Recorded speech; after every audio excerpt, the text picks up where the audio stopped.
In the vast and mysterious world of ancient Egyptian mythology, one of the most fascinating aspects is not just the grandeur of their gods, but the intricate, often turbulent relationships they had with one another. While many civilizations celebrated their gods as perfect, untouchable beings, the Egyptian gods were depicted as emotionally complex and deeply entangled in family feuds. These divine dramas were not just mere stories. They were reflections of human experiences of love, betrayal, power, and conflict, woven into the fabric of a belief system that guided the lives of millions. The focus of this narrative is on one such powerful and dramatic story, the feud between the gods Osiris and Set, two brothers whose conflict would shape the course of Egyptian mythology for millennia. Imagine, if you will, the ancient sands of Egypt stretching as far as the eye can see, the pyramids rising from the earth like towering beacons of the divine.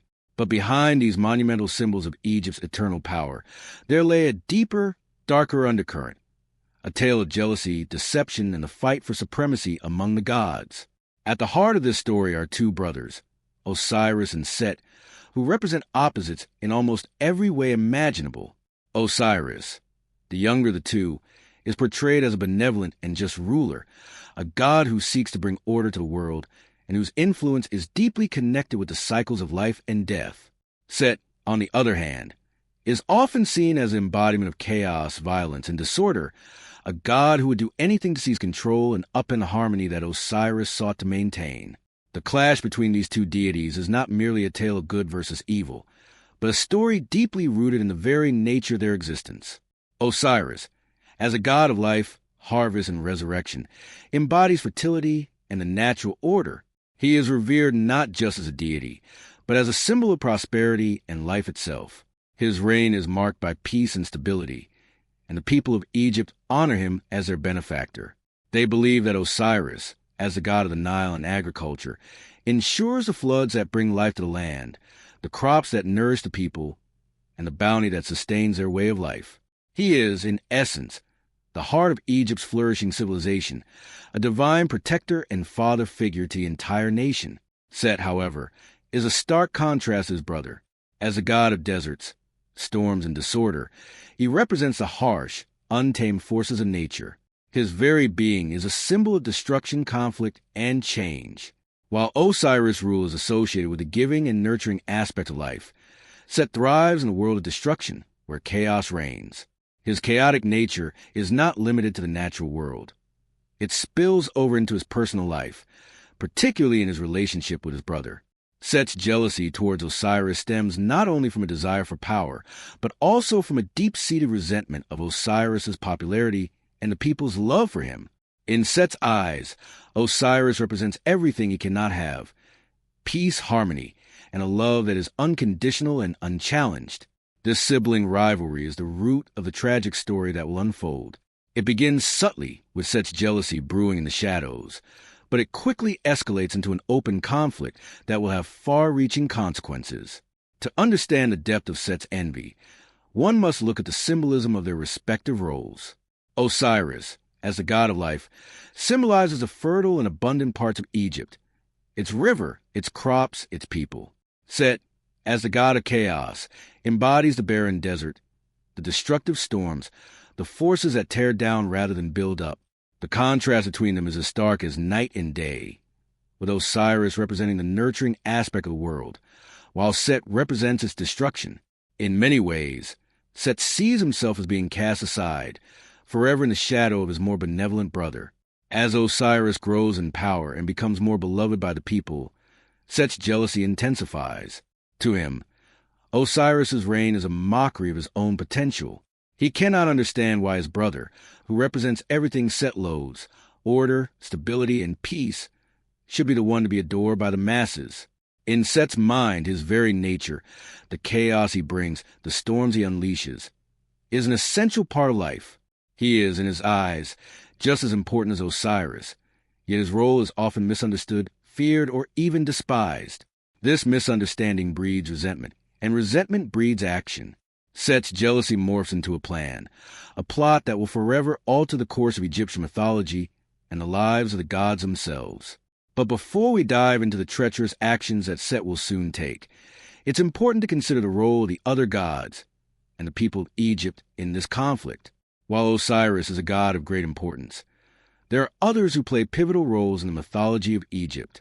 Take, for example, Horus, the son of Osiris, who will later become the central figure in the battle for supremacy between the gods. The fate of Horus is intertwined with the family dynamics of Osiris and Set, and his story is one of hope, renewal, and eventual triumph over chaos. But before we reach that part of the tale, we must understand the emotions and motivations that drive the central conflict. The gods, like their human counterparts, are not immune to the flaws that define mortal existence. They experience emotions such as envy, desire, and resentment. These emotions, though amplified by their divine powers, make them relatable to the people who worship them. The Egyptians did not view their gods as distant, untouchable beings, but rather as figures who mirrored the complexities of human life. The gods, too, had their own personal struggles, their own battles to fight, some of which were against one another. In Egyptian mythology, the gods were not always allies, and their conflicts were just as important as their alliances.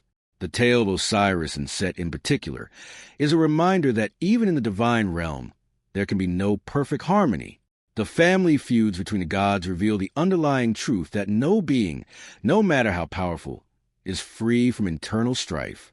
The gods are not immune to the human experiences of jealousy, rage, and betrayal, emotions that can cloud judgment and disrupt even the most sacred bonds. And so, the stage is set for the drama to unfold. The seeds of conflict have been sown, and the gods are preparing for a confrontation that will determine the future of Egypt. But this is not simply a tale of a bitter rivalry between two brothers. It is a story of what happens when the divine becomes entangled in the same emotions and conflicts that plague mortal lives. In this tale, we will see not only the destructive power of jealousy, but also the enduring strength of love, loyalty, and the hope for peace. It is a story that will take us through betrayal, sacrifice, and resurrection, and in doing so, it will reveal the timeless nature of family, power, and the eternal struggle between chaos and order. So, let us step deeper into the world of the Egyptian gods, where every action has consequence, and every story is imbued with meaning. The family feuds of the gods are not just myths to be retold. They are lessons, whispers of deeper truth that continues to echo through the sands of time. The feud between Osiris and Set is the beginning of a journey, one that will explore the hard divine conflict and a profound impact on the world. And though it starts with two brothers, it will ultimately affect the very fate of the gods, the land of Egypt, and the souls of those who walk upon its sacred earth. The vastness of Egyptian mythology is difficult to comprehend, not just because of the sheer number of gods and goddesses that populate it, but also because of the intricate web of relationships, roles, and symbolism that binds them together. The Egyptians had a pantheon unlike any other, where gods were not merely distant, abstract figures, but beings whose actions directly affected the world and human lives. In fact, their gods were reflections of the elements, forces, and natural phenomena that shaped the Egyptian landscape, each possessing dominion over specific aspects of life. Yet, it wasn't only their individual powers that made these deities so captivating. It was their interconnectedness, the way they related to each other, often in complex and contradictory ways, that brought Egyptian mythology to life. Understanding this dynamic is crucial for grasping the family drama between Osiris and Set, as their feud is merely one example of a much larger, ongoing narrative about divine authority, balance, and eternal struggle between order and chaos. Egyptian mythology, at its core, was a framework for understanding the cosmos. It was a religious and cultural tapestry woven into every aspect of Egyptian life, from the way they built their temples to the stories they told their children at night. The gods and goddesses represented more than just abstract concepts. They were the living, breathing forces that made the world turn. The Nile, the sun, the sky, the underworld. Each of these realms had its own god or goddess who presided over it, ensuring that life would continue in a cyclical, harmonious manner. But unlike other ancient civilizations where gods might be isolated figures of worship, the Egyptian gods existed within a highly interdependent and interconnected hierarchy. They were part of a family system, sometimes literal, sometimes symbolic, that governed not only their own actions, but also the fates of mortals and the natural world. Take, for example, the concept of Ma'at, the ancient Egyptian principle of truth, justice, and cosmic order. Ma'at was personified as a goddess, and she was one of the most important deities in Egyptian belief. Ma'at wasn't just a moral force. She was a structure that held the universe together. Everything, the sun rising and setting, the cycles of the Nile flooding, the changing of the seasons, was governed by her. The gods themselves, despite their great power, were bound by this cosmic law. They were not above it. They existed to uphold it. This is where the drama of the Egyptian gods becomes particularly interesting, because, unlike in some mythologies where the gods are often indifferent or even malevolent toward humans, the gods of Egypt were enmeshed in a constant struggle to maintain order in the universe. Their relationships with each other, whether peaceful or fraught with conflict, had profound implications for the balance of Ma'at. The family structure of the Egyptian gods was equally complex, with gods and goddesses representing every conceivable aspect of life, death, creation, and destruction. The gods were not only related by blood but also by function, and their domains often overlapped in surprising and subtle ways.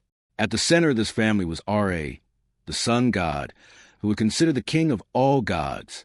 From Ra came the creation of all other gods, each representing different forces of the universe. One of the most significant families in Egyptian mythology was that of Geb, the god of the earth, and Nut, the goddess of the sky. Their union brought forth a number of powerful deities, including Osiris, Isis, Set, and Nephthys, four gods whose actions would shape the fate of Egypt. The family dynamic between these gods was far from harmonious, as we have already seen with Osiris and Set. While Ra was the supreme god, Osiris was often regarded as a god who maintained the order of the living world. Set, on the other hand, was associated with chaos and destruction, as well as the untamed forces of the desert and storms. But their roles were not just defined by their powers or their family relationships. In many ways, the roles of the gods reflected the very geography and climate of Egypt itself. Osiris, associated with the fertile Nile and agricultural abundance, was beloved by the people for ensuring their sustenance and prosperity. Set, with his dominion over the desert, storms, and disorder, represented the forces that could destroy this abundance. His was the role of the disruptor, the god who sowed chaos and imbalance. Within this web of relationships, Isis and Nephthys, the sisters of Osiris and Set, also played crucial roles. While Isis, the wife of Osiris, was seen as the epitome of wisdom, love, and magic, Nephthys was often regarded as a more mysterious and tragic figure. Nephthys was sometimes considered a goddess of the night, associated with death and mourning, but she was also a protector, especially in times of loss. Together, these gods formed a powerful quartet whose fates were intertwined by love, betrayal, and rivalry. And while the male gods, like Osiris and Set, often dominated the narrative of power struggles and kingship, it was the actions of their wives and sisters, especially Isis, that frequently determined the outcomes of these struggles. Osiris, for example, was not simply a god who ruled over Egypt. He was a symbol of life, fertility, and resurrection. He was often depicted as a kindly and benevolent ruler, someone who taught the Egyptians how to cultivate the land and live in harmony with the natural world. In the mythology, he was often seen as a god who brought civilization to Egypt, teaching people the arts of agriculture, writing, and governance. His reign represented a time of peace and prosperity for Egypt, but the strength of Osiris's reign was also its vulnerability. As a god of life, Osiris's strength was bound to the cycles of death and rebirth, making him both immortal and mortal at the same time. The death of Osiris was a pivotal moment in Egyptian mythology, marking the beginning of a series of events that would change the divine landscape forever. On the opposite end, Set's relationship with the land was in stark contrast to Osiris's. Set was a god of chaos, storms, and destruction, associated with the wilderness and the deserts that lay beyond the fertile banks of the Nile. He represented the uncontrollable forces of nature, the unpredictable aspects of life. In a way, Set's actions, destructive though they were, could be seen as necessary for maintaining the balance of the world. Without chaos, there could be no order. Without destruction, there could be no creation. The Egyptians believed that the cyclical nature of life, death, and rebirth was essential to the continuation of existence. Set was a force that challenged the stability of the world, making him a vital, though dangerous, presence in the divine family. What makes the story of Osiris and Set so compelling is not just a cosmic clash between order and chaos, but the very human emotions that underlie their actions. jealousy, rage, pride, and love. These are emotions that transcend time and place. In their rivalry, Osiris and Set reflect the human condition, showing that even a god is subject to flaws and weaknesses. Their feud is not just an ancient tale of divine intervention. It is a story about the nature of power, the fragility of peace, and eternal struggle to maintain order in the face of chaos. The dynamics between the Egyptian gods were a reflection of the balance that the Egyptians themselves sought to maintain in their lives. The Nile's floodwaters, which brought fertility to the land, were also unpredictable, capable of devastating floods that could wipe out entire crops. Life in ancient Egypt was a delicate balance between the forces of nature that sustained them and those that threatened to destroy them. The gods, with all their powers and personalities, were embodiments of these forces. And just as the Nile could flood and then recede, bringing both destruction and renewal, the relationships between the gods were equally volatile, shifting between love and hate, harmony and discord. In this larger context, the feud between Osiris and Set becomes more than just a personal conflict between two gods. It is a microcosm of the eternal tension between life and death, order and chaos, creation and destruction.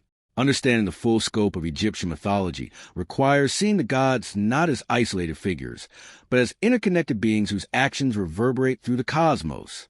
The drama of Osiris and Set is but one chapter in this ongoing narrative, one that continues to captivate and intrigue those who seek to understand the ancient forces that shaped Egypt's past, and in many ways continue to shape our understanding of the human experience.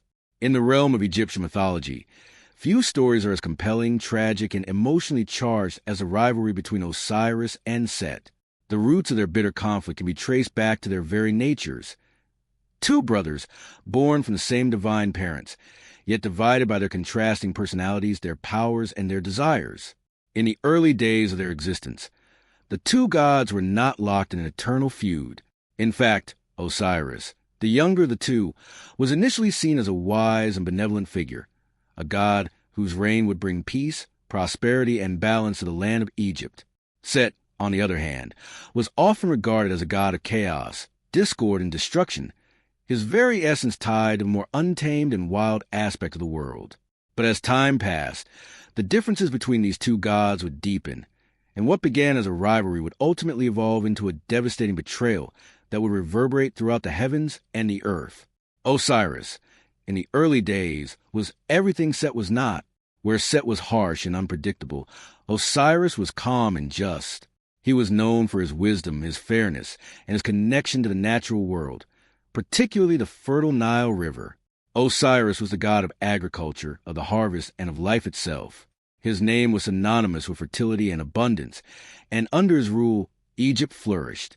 The people adored Osiris, and his reign brought peace to the land. As a god, he was not just an abstract figure of worship. He was a symbol of life itself, of the cycles of nature, of growth, and of renewal. The people saw in Osiris the promise of prosperity, the assurance that the sun would rise every day and the Nile would flood every year, bringing with it the lifeblood of Egypt. Set, by contrast, was a god of chaos, storms, and the desert. He was the embodiment of the untamable forces that could both destroy and create. Where Osiris was associated with fertility, Set was tied to the barren and unyielding deserts. His dominion was not over life, but over the forces that could tear it apart. Set was unpredictable, capricious, and sometimes even malevolent. He was a force of destruction that threatened to undo the order that Osiris represented. His realm was the wilderness, the storm, the lightning. In many ways, Set was the antithesis of everything Osiris stood for. While Osiris was connected to the orderly and sustaining aspects of nature, Set was a reminder of the forces that could devastate it at any moment. The contrast between these two gods was not just a difference in temperament. It was a clash of principles, of worldviews, of forces of nature. For much of their early existence, Osiris and Set had a somewhat uneasy peace. They were brothers, after all, and though they were fundamentally different, they were still bound by blood. But as Osiris's power grew and his influence over Egypt solidified, Set's jealousy began to fester. Set, who had always been a god of disorder and chaos, could not tolerate the peace and prosperity that Osiris had brought to the land. Set's heart burned with resentment, not only because his brother was revered by the people, but because Osiris's very existence represented the kind of order and stability that Set could never possess. Osiris was a god of life, and life meant growth, harmony, and continuity. Set was a god of destruction, and destruction meant change, unpredictability, and death. The very concept of Osiris's reign was an affront to Set's nature, and over time, this resentment would grow into something far more dangerous. The jealousy that brewed in Set's heart was not just a simple matter of sibling rivalry. It was something much deeper, more complex. Set was not only envious of Osiris's popularity among the people, but also of the respect and reverence Osiris received from the other gods. Osiris was seen as a bringer of balance, a ruler who could maintain harmony in both the divine and mortal realms. Set, by contrast, was viewed as a necessary but uncomfortable force, a god who brought chaos, yes, but only because chaos was sometimes needed to clear the way for renewal. He was not loved in the way Osiris was. He was feared, respected, but never adored. And this distinction, this lack of affection, only deepened Set's bitterness. In Set's mind, Osiris had everything that Set wanted: power, love, influence, and the adoration of the people. Set, on the other hand, felt rejected by both the mortals and the gods. It was not just Osiris's reign that stung. It was a knowledge that, in the eyes of the people and the gods, Osiris was the better, the more worthy sibling. Set could never escape the shadow of Osiris, and this realization consumed him. It was then that Set hatched a plan, a devious, treacherous plot to eliminate Osiris and take the throne for himself. Set's plan to destroy Osiris was as cunning as it was cruel. He knew that he could not simply kill Osiris in the open, for Osiris was beloved, and any act of aggression against him would not go unnoticed. Instead, Set would use deception and trickery. He crafted a magnificent, ornate coffin, one that would appear so beautiful, so luxurious, that Osiris could not resist the temptation to lie in it. Set invited Osiris to a grand feast, a gathering of the gods, where he presented the coffin as a gift. Osiris, ever trusting, was so moved by the gesture that he agreed to lie down in the coffin. At that moment, Set seized his opportunity. With the help of his followers, he sealed Osiris inside the coffin and cast it into the Nile River, sending it adrift. Osiris's body was carried away by the waters, disappearing into the vastness of the Egyptian landscape. In that single brutal act, Set destroyed not only his brother, but the balance that Osiris had worked so hard to create. Osiris, the god of life, was now dead, his body lost to the river. Set's triumph, however, was short-lived. The consequences of his actions would soon become apparent, and they would not only affect the gods, but also the mortal world. Set's victory was hollow because, in his desperation to defeat Osiris, he had unknowingly set in motion a series of events that would lead to his own downfall. The loss of Osiris had a profound impact on the gods, especially on his wife, Isis. Isis's love for her husband was deep, and she could not accept the idea that he was truly gone. She was not simply the wife of Osiris. She was a powerful goddess in her own right, known for her wisdom, magic, and determination. With her heart broken but her resolve unshaken, Isis embarked on a journey to find Osiris's body and bring him back to life. Her quest was one of grief, but also of hope and defiance. Isis would not let her husband's death be the end of the story. She believed that Osiris could be resurrected, and she would do whatever it took to make it happen. As Isis searched for Osiris's body, the gods began to feel the void left by his absence. Without Osiris to maintain the balance of life and death, the world became unstable. The land of Egypt, which had flourished under Osiris's reign, now began to suffer. The Nile no longer flooded with the same regularity. Crops began to fail, and the people began to lose hope. The land itself seemed to mourn the loss of its beloved god, and yet, even in the face of death, there was a flicker of hope. Isis's unwavering love for Osiris would soon lead to his miraculous resurrection, a moment that would change the course of Egyptian mythology forever. But before that could happen, Set's reign of chaos would continue. The impact of his actions was far from over, and the gods and mortals alike would soon realize that the battle between Osiris and Set was far from finished. The seeds of further conflict had been planted, and the story of their rivalry would unfold in ways that no one, not even Set, could have predicted. Osiris, the god whose very name was synonymous with life and resurrection, became more than just a deity. He represented the heart of Egypt itself. His reign was defined not just by his divine powers, but by the deeply human qualities that made him beloved by all. He was not an abstract figure who ruled from a distant celestial throne, but a god deeply connected to the earth, the people, and the cycles of nature. His influence was everywhere. In the fertile soil along the Nile, in the crops that grew tall and bountiful, in the very rhythm of life that governed the Egyptian people. To the Egyptians, Osiris was a symbol of everything good, peaceful, and harmonious in the world. He was the embodiment of life itself, the force that brought growth, order, and stability to the world. But Osiris was not always the god that we know in his more regal form.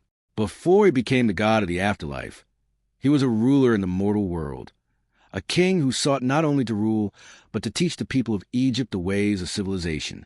In the beginning, Osiris was a king who walked among his people, a god who lived not only in the heavens but on the earth. His rule was marked by kindness, wisdom, and a vision for a unified and prosperous Egypt. Under his reign, Egypt was a place of peace and plenty. The people flourished, their fields rich with the harvest brought forth by the blessings of Osiris. He taught them how to cultivate the land, how to harvest grain, and how to live in harmony with the natural world. It was not just his people who revered Osiris, but the gods themselves. In the divine realm, Osiris was a figure of respect, a god whose wisdom and fairness were unmatched. His calm demeanor and devotion to balance made him a beloved figure among the gods. He represented everything that was good and just in the world. Where other gods might embody destruction, conflict, or fear, Osiris was a god of life, creation, and order. He was the god who bridged the gap between the living and the divine, connecting the mortal world with the world of the gods. One of Osiris's most significant roles was as a god of fertility, especially tied to the life-giving waters of the Nile River. The annual flooding of the Nile, which brought rich soil and bountiful crops to the land, was seen as a direct blessing from Osiris. The Egyptians saw the rise and fall of the river as a symbol of Osiris's influence in the world. The Nile's flood was a promise that life would continue, that crops would grow, and that the people would prosper. To them, Osiris was not just a god. He was the very force that sustained their lives, the guardian of their survival. Beyond his role in nature, Osiris's influence extended to the afterlife. He was not just a god of the living, but also a god of the dead. The ancient Egyptians believed in the continuity of life beyond death, and Osiris was central to this belief. To die was not an end, but a transition to another stage of existence, one where the soul would continue its journey into the afterlife. As the god of resurrection, Osiris was seen as the ruler of the afterlife, the one who would judge the dead and ensure their passage into the realm of the spirits. Those who lived righteously would be allowed to join Osiris in his eternal kingdom, while those who had sinned would be cast out. Osiris's role as a god of death and resurrection made him a figure of hope and comfort to the living, for he offered the promise of life beyond death, a life in which the soul would live on in peace and prosperity. Yet, despite all his goodness, Osiris was not without enemies, and his very nature made him vulnerable. It was his commitment to peace, to harmony, to order, that ultimately made him a target for Set, his brother and eternal rival. Set, the god of chaos and destruction, saw Osiris's rule as an obstacle to his own ambitions. To Set, Osiris represented the very thing he despised, the calm, orderly world of stability. Set was the god of the untamed forces of nature, the storms, the deserts, and the destructive powers of the world. He thrived in chaos and violence, and the peaceful reign of Osiris stood as a direct challenge to his own nature. While Osiris ruled with wisdom and compassion, Set ruled with fear and violence. Set's jealousy toward Osiris was not just about power, but about the very essence of who they were. Osiris was a god of fertility, life, and order, while Set embodied death, destruction, and chaos. The very characteristics that made Osiris beloved to the people, the kindness, the justice, the generosity, were the same traits that infuriated Set. Where Osiris brought life and peace, Set brought upheaval and violence. Set's jealousy grew not only from a desire for power, but from an understanding that Osiris's reign represented everything Set could never have. Set's envy was a corrosive force, and it poisoned everything he touched. It is said that Set's heart grew cold with hatred as he watched Osiris grow more and more beloved by the gods and the people of Egypt. The love that Osiris received, the respect he earned, and the prosperity that followed his reign only deepened Set's resentment. In Set's mind, Osiris had everything that he, Set, was entitled to, and yet it was Osiris who stood at the center of Egypt's power, while Set, with his more chaotic nature, was relegated to the fringes. Set saw himself as an outcast, a god who was misunderstood, and this fueled his bitterness. The growing tension between the two brothers became unbearable. Osiris, unaware of the jealousy seething within Set, continued to rule with his usual calm and fairness. He was blissfully ignorant of the storm brewing in his brother's heart. Set, on the other hand, plotted in secret. He bided his time, waiting for the right moment to strike. The time for subtlety was over, and Set began to weave a plan that would not only bring an end to Osiris's reign, but also turn the divine order upside down. At this point, it is important to recognize that Osiris's reign was not just about him personally. It was about the stability of the entire world. The Egyptians believed that the gods and the land were deeply intertwined. The pharaoh, as a living embodiment of Horus, the son of Osiris, was seen as a divine figure whose reign was ordained by the gods. If Osiris were to fall, it would not just be a personal loss. It would be a loss for all of Egypt. The very foundation of the nation, both mortal and divine, would be shaken. The death of Osiris was not simply a political act. It was an act that would reverberate to the cosmos, disrupting not just Egypt's stability, but the balance of the entire universe. And yet, despite the looming threat of such treachery, Osiris continued his work, blissfully unaware of the danger he was in.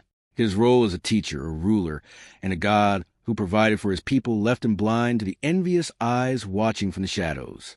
But in that very ignorance lay his strength. Osiris was not concerned with power or self-preservation. He was focused solely on the good of the land and the people. His leadership was rooted in his desire to help others, to bring peace, and provide for the future. It was his ability to put the needs of others before his own that made him such a revered and beloved figure, not just among mortals, but among the gods as well. But in the end, this very virtue, this selflessness, would be his undoing. For Set, who cared only for his own power and ambition, saw in Osiris a threat that had to be eliminated. Thus, the stage was set for the great tragedy of Osiris's life. His kindness, his wisdom, and his connection to the land had made him a beloved king, but they would also make him vulnerable to the treacherous schemes of his brother. In the end, it would be Osiris's unwavering devotion to the people, to the land, and to the natural order that would lead to his downfall. The peace that he had worked so hard to create would soon be shattered by the violence and chaos that Set would unleash upon him. And so, the story of Osiris, the god of life, death, and resurrection, would begin its tragic turn, setting into motion a series of events that would forever change the fate of Egypt and the gods themselves. The story of Osiris's betrayal and death at the hands of his brother Set is one of the most enduring and heartbreaking narratives in Egyptian mythology. It is a story that speaks not only of divine conflict, but of the nature of life, death, and resurrection, of the eternal struggle between order and chaos, good and evil, creation and destruction. However, while the central plot of Osiris's death is well known, the intricate details surrounding his betrayal and the subsequent consequences are often overshadowed by the drama of his eventual resurrection. Set's treachery, the heartbreak of Isis, and the ensuing turmoil set the stage for a cosmic battle that would ripple through both the mortal and divine worlds. The trap that Set laid for Osiris was a masterstroke of cunning and deceit. Set, ever the god of chaos and discord, knew that he could not simply confront Osiris openly, as the people adored him, and the other gods held him in high regard. Instead, Set chose a subtler approach, one that would leave Osiris vulnerable without any immediate suspicion. He crafted a magnificent, ornate coffin, a work of art that was so beautifully designed that no one could resist the temptation to possess it. Set's plan was simple. He would present the coffin to Osiris as a gift, one so enticing that Osiris would be eager to lie in it. The coffin itself symbolized the very trap that Set had devised, an alluring exterior hiding the deadly intent within. Set invited Osiris to a grand feast, a gathering of the gods, where he presented the coffin in front of the assembly. Osiris, trusting his brother and unaware of the malice lurking behind Set's invitation, was struck by the beauty of the coffin. It was said that the coffin was so perfectly crafted that it seemed to be a divine object in itself.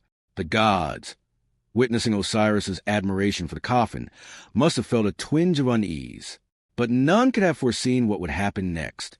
Osiris, ever the magnanimous figure, lay down in the coffin, perhaps to admire its craftsmanship or as a symbolic gesture of goodwill to his brother. The moment Osiris entered the coffin, Set and his followers quickly seized their opportunity. With terrifying speed and efficiency, they slammed the lid shut and sealed Osiris inside. Set's followers, those loyal to him, then carried the coffin away and cast it into the Nile River, where it would drift toward the unknown. The coffin, carrying the body of Osiris, would be carried by the waters far from Egypt, leaving no trace of the god who had been loved by so many. Set's triumph was complete, at least for the moment. Osiris, the god of life, was now dead, and with him, the peace and stability he brought to Egypt seemed to die as well. For Set, the murder of Osiris was not just a personal vendetta. It was a symbolic act of destruction. By killing Osiris, Set did not only eliminate a rival for the throne of Egypt, he also sought to destroy the very essence of order and life that Osiris represented. Set's nature, by contrast, was rooted in chaos, unpredictability, and destruction. He was the force that existed to break things apart, to challenge stability, to upset the balance of nature.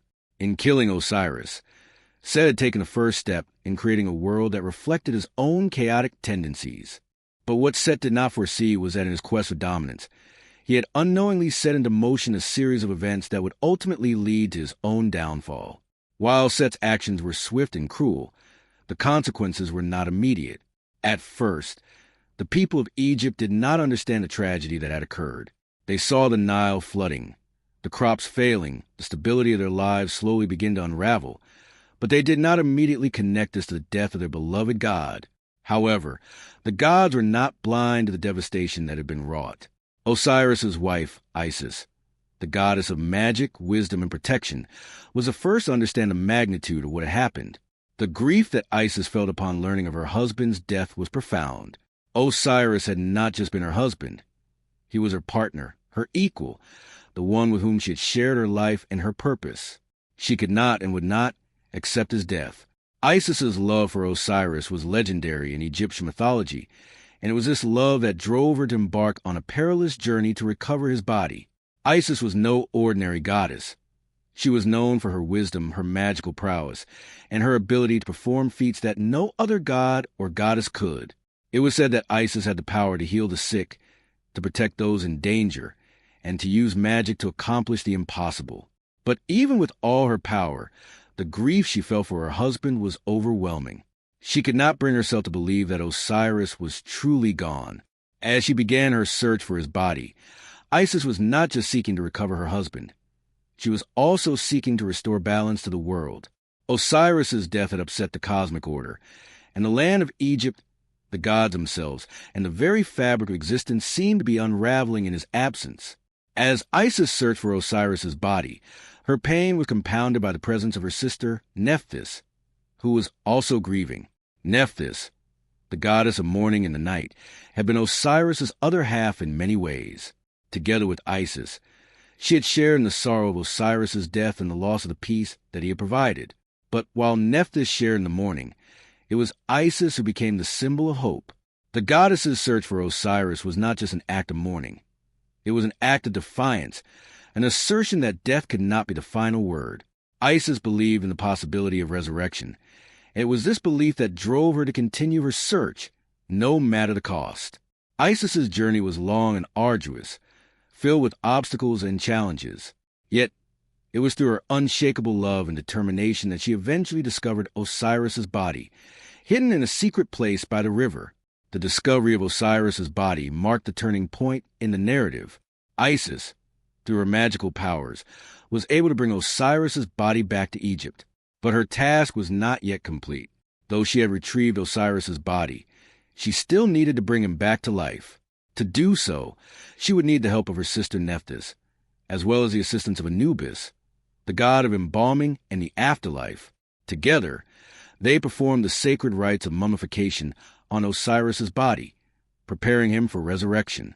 The process of mummification was more than just a ritual. It was an essential part of the Egyptian belief in the afterlife. The mummification of Osiris was an act of sacred preservation, an effort to ensure that Osiris could be reborn and return to his divine throne. It was said that through her love, magic, and devotion, Isis was able to perform the rites that would restore Osiris to life, even if only temporarily. But this brief moment of resurrection would be enough to set into motion the greater destiny of Osiris, and it would also mark the beginning of a new chapter in the mythological story of Egypt. As Osiris was temporarily revived, he would father a son, Horus, with Isis. Horus would eventually become the embodiment of vengeance for his father's death and the rightful heir to the throne of Egypt. This moment of resurrection, though fleeting, would shape the future of Egypt for generations to come. But the brief return of Osiris was not without its consequences. Set, seeing that Osiris's body had been restored to life, was enraged. The balance of power that Set had worked so hard to destroy was beginning to shift once again. Set's rage would soon boil over, and the gods would find themselves locked in a battle that would determine the fate of Egypt and the very fabric of the cosmos. In this moment of resurrection, Osiris was not only a symbol of life, but of death and rebirth, of the eternal cycle that governs both the mortal and divine realms.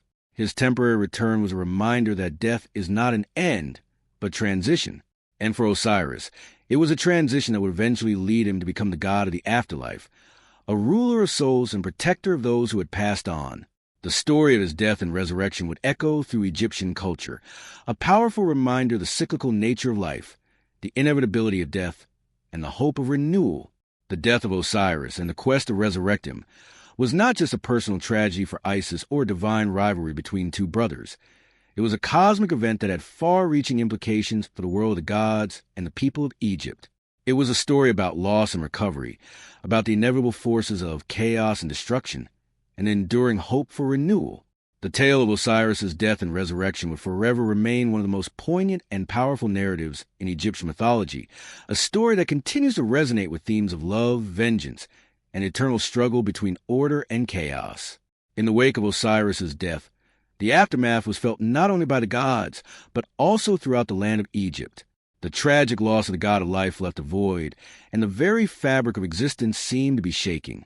The natural order that Osiris had helped establish, the cycles of the Nile, the fertility of the land, the peace that had once reigned over the kingdom, began to unravel.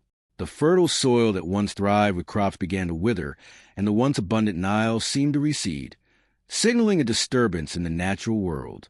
Egypt was not only mourning the loss of a god, it was mourning the loss of balance, stability, and hope. But as devastating as Osiris's death was, it was not the end of the story. The seeds of vengeance had already been planted, and from the ashes of grief, a new force was rising, Horus, the son of Osiris and Isis. Horus, like his father, would become a central figure in Egyptian mythology. His birth was not just a divine event, but a moment of profound significance for the gods and the people of Egypt. Horus represented both the continuation of Osiris's legacy and the hope for a future that could restore balance to the world.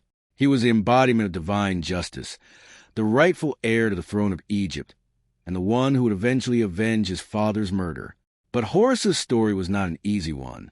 His path would be fraught with challenges, struggles, and the weight of a legacy that was already steeped in blood and betrayal. The birth of Horus marked the beginning of a new chapter in the epic tale of Osiris and Set, a story that would continue for generations. Horus, as the son of Osiris, carried with him the promise of restoration, the possibility that the death of Osiris could be undone, that the natural order could be restored, and that the divine balance could be returned to Egypt. Yet, this was not a simple or peaceful journey. The forces of chaos and destruction, embodied by Set, were still very much alive, and Set would stop at nothing to ensure that Horus did not take his father's place. Horus's birth itself was a miraculous event. Isis, determined and undeterred by the death of her husband, had sought out the help of magic to conceive Horus. Despite her grief, Isis knew that she had a responsibility not only to Osiris's memory but to the entire kingdom of Egypt. She had to ensure that Osiris's legacy lived on and that the forces of order and life could prevail over the chaos that Set represented. Isis's determination and love for Osiris were so strong that even the death of her husband could not quench a desire to bring their child into the world. Her magic, coupled with her strength of will, allowed her to give birth to Horus, a child destined for greatness. The early years of Horus's life were filled with danger. Set, ever the antagonist, knew that Horus represented everything he had tried to destroy. He was a living symbol of Osiris's legacy, the embodiment of the forces of order and renewal. Set's hatred for Horus was immediate and fierce. He sought to eliminate the child, believing that if Horus could be killed or neutralized, then Osiris's legacy would die with him. But Horus, unlike his father, was not a passive figure. He was not a god who would sit idly by while the forces of chaos sought to destroy him. From the moment he was born, Horus exhibited strength, courage, and determination. He was not simply a child of the gods. He was a warrior, one who would rise up to face Set and reclaim the throne of Egypt. Isis, as a protective mother, did everything in her power to shield Horus from Set's wrath. She hid him away in a marsh, far from the prying eyes of Set's followers. The young Horus grew in secret, protected by Isis's magic and the watchful eyes of the gods who still supported Osiris's legacy. During this time, Horus was not just growing in strength. He was also learning the ways of the gods, preparing himself for the day when he would confront Set and take his rightful place as the ruler of Egypt. He was not merely the son of Osiris. He was a continuation of the divine order, the one who would restore balance to the world. As Horus grew older, he began to exhibit the qualities that would make him a worthy successor to his father's throne. He was a god of war and justice, and his fierce determination to avenge his father's death became his driving force. His journey was one of self-discovery, one that would take him into the very heart of the battle between order and chaos. Horus's first major trial came when he began to challenge Set for the throne of Egypt. Set, who had taken the throne for himself after Osiris's death, was not willing to give up his newfound power without a fight. The struggle between Horus and Set became legendary, a battle between two opposing forces, one that represented life, renewal, and justice, and the other that represented death, destruction, and chaos. The battle between Horus and Set was not a simple one. It was not a clash of swords or a straightforward contest of power. Instead, it was a battle that tested Horus's strength, resolve, and wisdom. Set, knowing that he could not defeat Horus through sheer power alone, sought to use cunning and trickery to outwit the young god. The gods themselves became involved in the struggle, and the contest between Horus and Set became a series of trials and challenges that would determine the fate of Egypt. These trials were not only physical. They tested Horus's ability to navigate the complex divine politics of the gods and prove his worthiness to rule. Horus's first major trial involved a series of challenges set by the gods to determine his rightful place as the ruler of Egypt. Set, ever the trickster, attempted to use deceit to undermine Horus's claim to the throne. He sought to manipulate the gods and sway them in his favor, using his cunning and guile to turn the gods against Horus. But Horus was no mere child of Osiris. He was a god in his own right, and his determination to avenge his father and restore balance to Egypt was unwavering.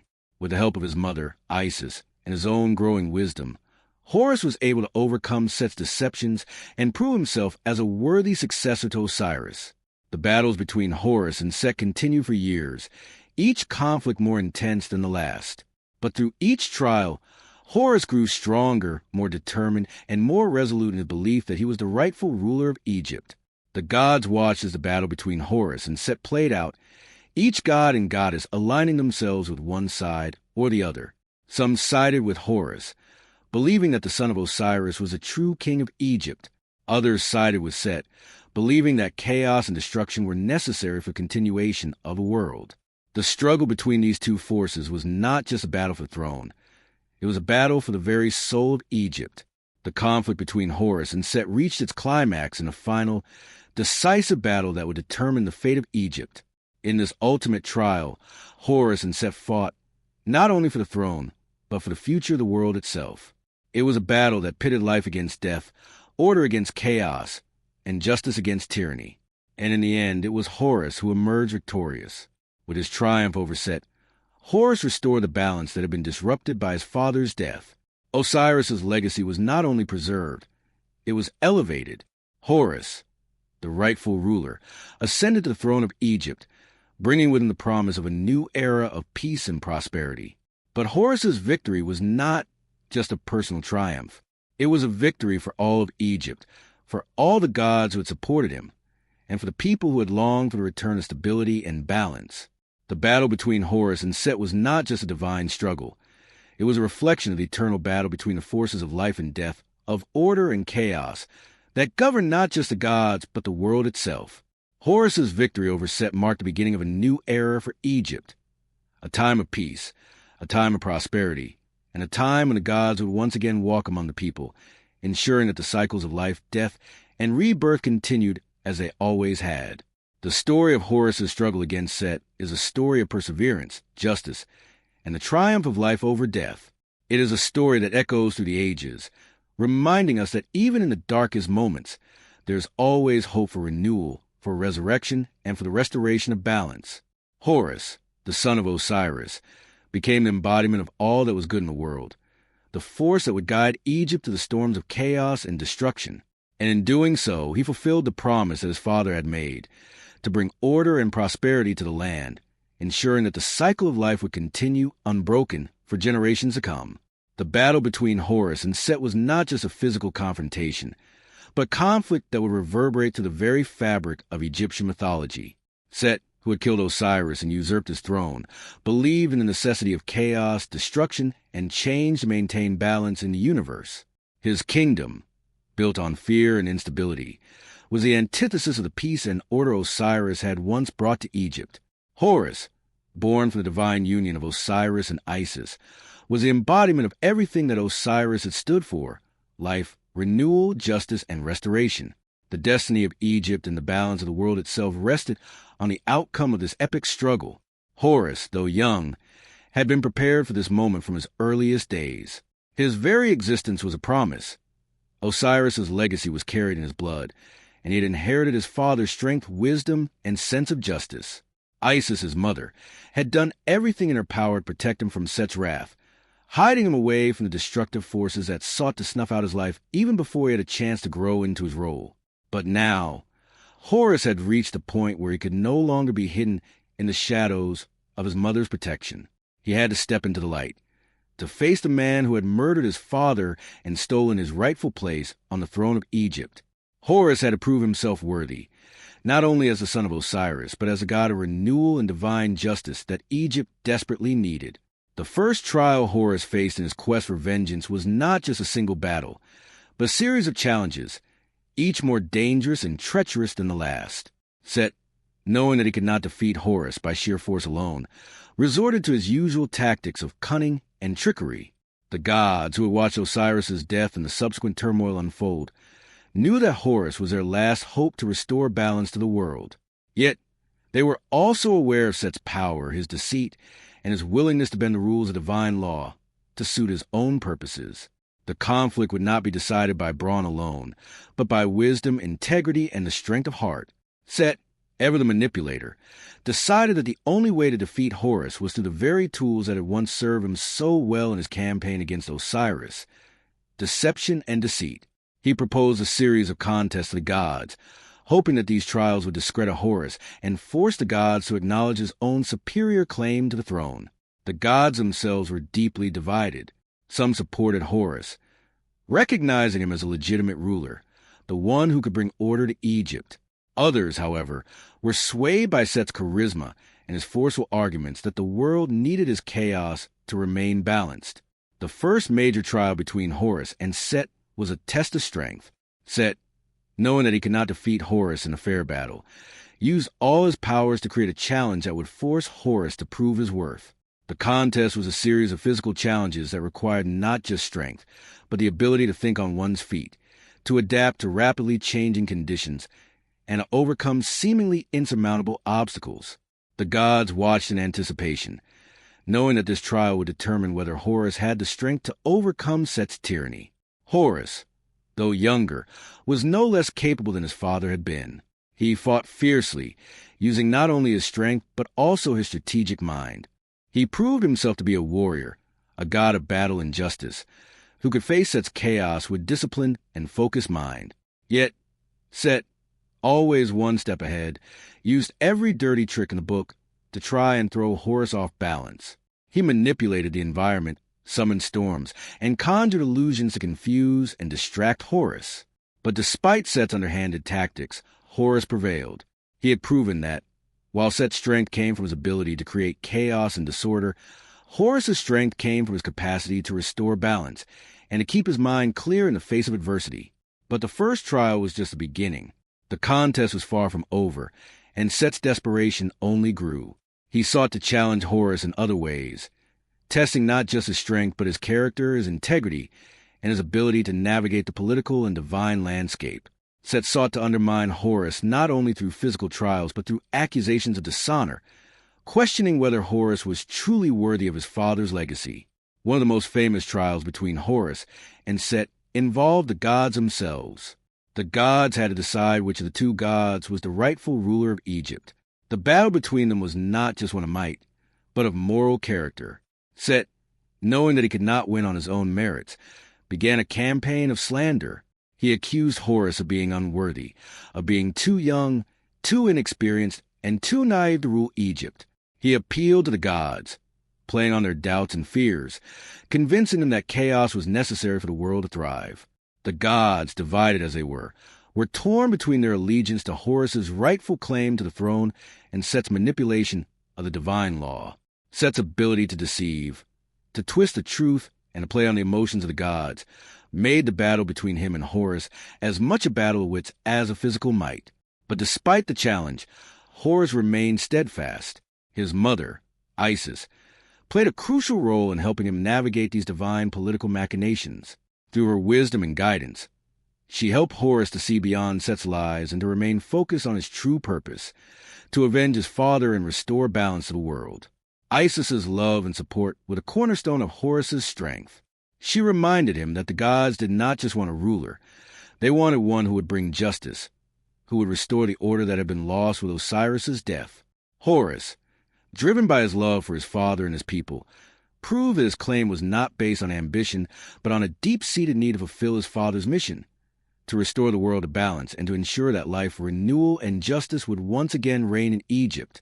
As the trials continued, Horus was forced to confront not only the external challenges posed by Set, but also the internal struggles that all great leaders face. Horus had to learn to harness his emotions, to stay true to his cause, and to resist the temptation to become consumed by rage and revenge. The battle between Horus and Set was not just a physical one. It was also an emotional and psychological struggle.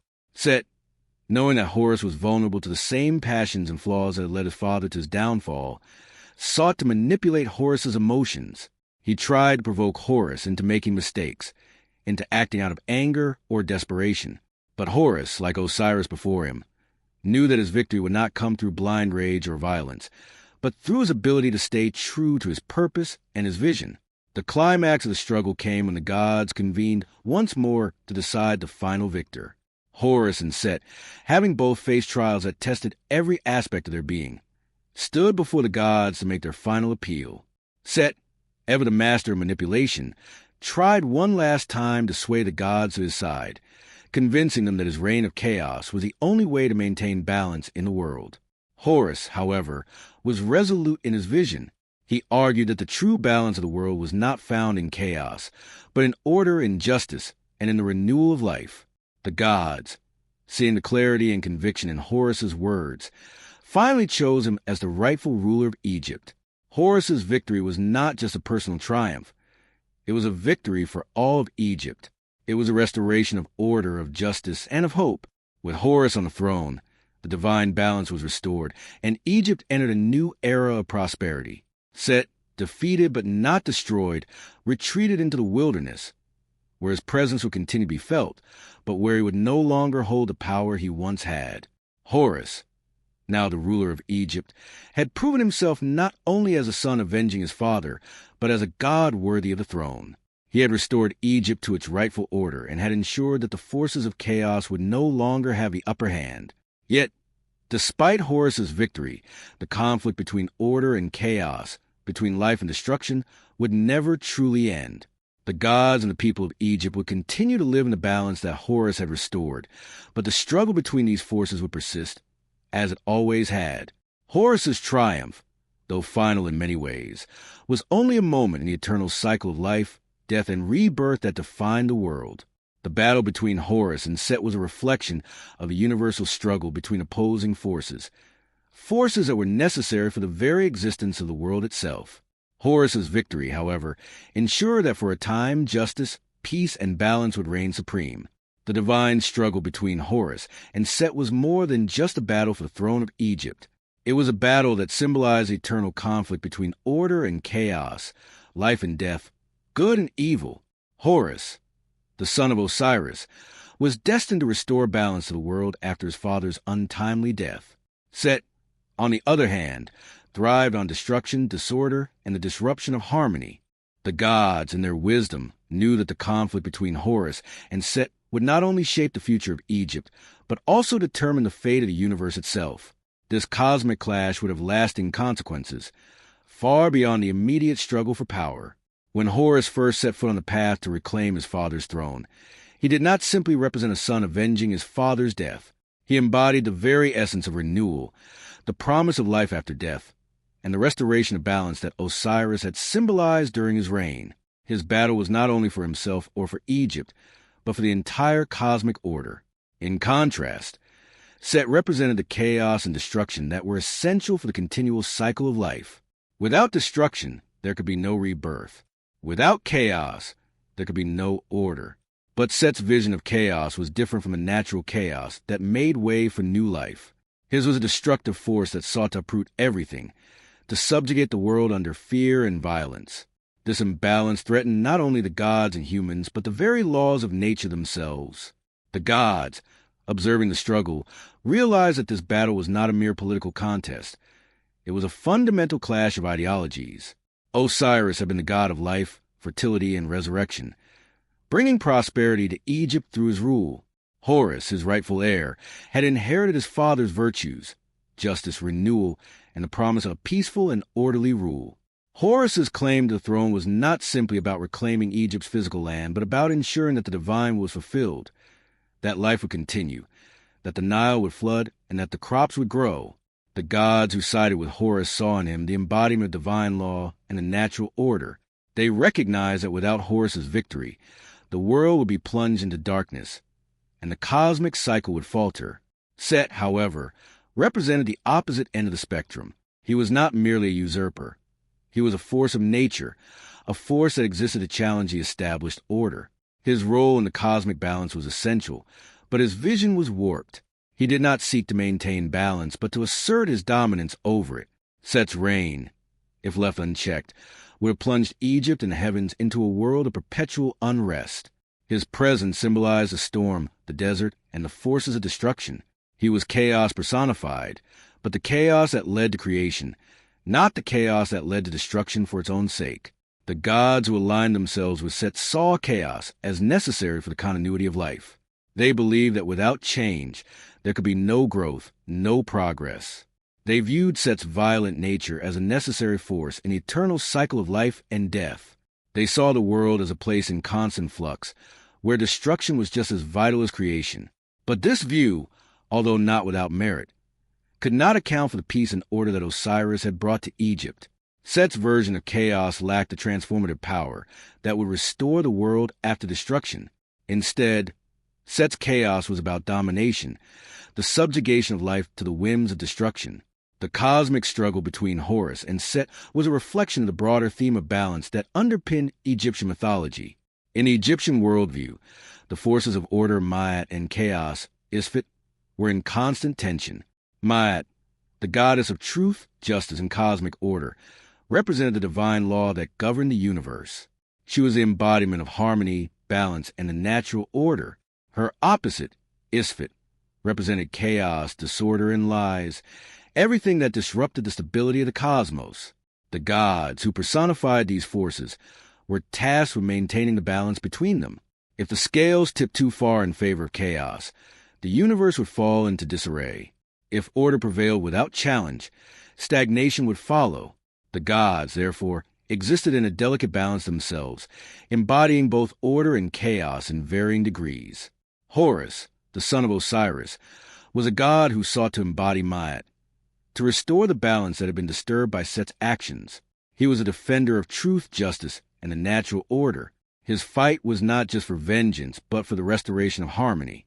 His role was to ensure that Egypt and the world could continue to function in balance, where life and death, creation and destruction, order and chaos could coexist in a delicate equilibrium. Horus's victory would be a triumph of Ma'at over Isfet, of justice over tyranny, and a renewal over decay. Set, by contrast, was a force that represented the dangers of unchecked chaos. While his actions were essential to the cosmic cycle, his methods were destructive and self-serving. He represented the threat of disorder, the breaking of a natural balance that allowed the world to thrive. Set's reign was a reign of fear and violence, where chaos was no longer a transformative force, but a destructive one. His refusal to acknowledge the necessity of balance made him a dangerous antagonist, one whose victory would have catastrophic consequences for the world. The tension between Horus and Set reached its peak when the gods gathered to make their final decision. The battle for the throne of Egypt had become more than just a question of who would rule. It had become a question of the very principles that govern the universe. The gods themselves, divided by their loyalties and beliefs, had to confront the larger issue at hand, whether the world should be governed by order and justice, as embodied by Horus, or by chaos and destruction, as represented by Set. The stakes were not just the throne of Egypt. They were the fate of the world itself. Horus, through his trials, had proven that he was more than just the son of Osiris. He had shown that he could uphold the virtues of his father, justice, wisdom, and renewal, and bring them into the future. His fight was not about vengeance, but about restoring the divine order that Osiris had once embodied. He fought to ensure that Egypt would continue to prosper, that the floods of the Nile would return, and that the crops would grow again. Horus's victory symbolized the triumph of Ma'at, the victory of justice and harmony over the forces of destruction and chaos. Set, on the other hand, was a figure of immense power, but his strength was rooted in the wrong kind of chaos. His vision of the world was one where the forces of destruction and disorder reigned supreme, where the natural balance would be upset in favor of his dominance. Set's victory would have meant the end of the cycle of life and death as it had been understood for centuries. The gods, recognizing the threat that Set posed to the cosmic order, ultimately sided with Horus, acknowledging that his reign would restore the world to its rightful state. Horus's victory did not come easily. It was a long and arduous struggle, one that tested not only his strength but his character. Horus had to prove that he was more than just the son of Osiris.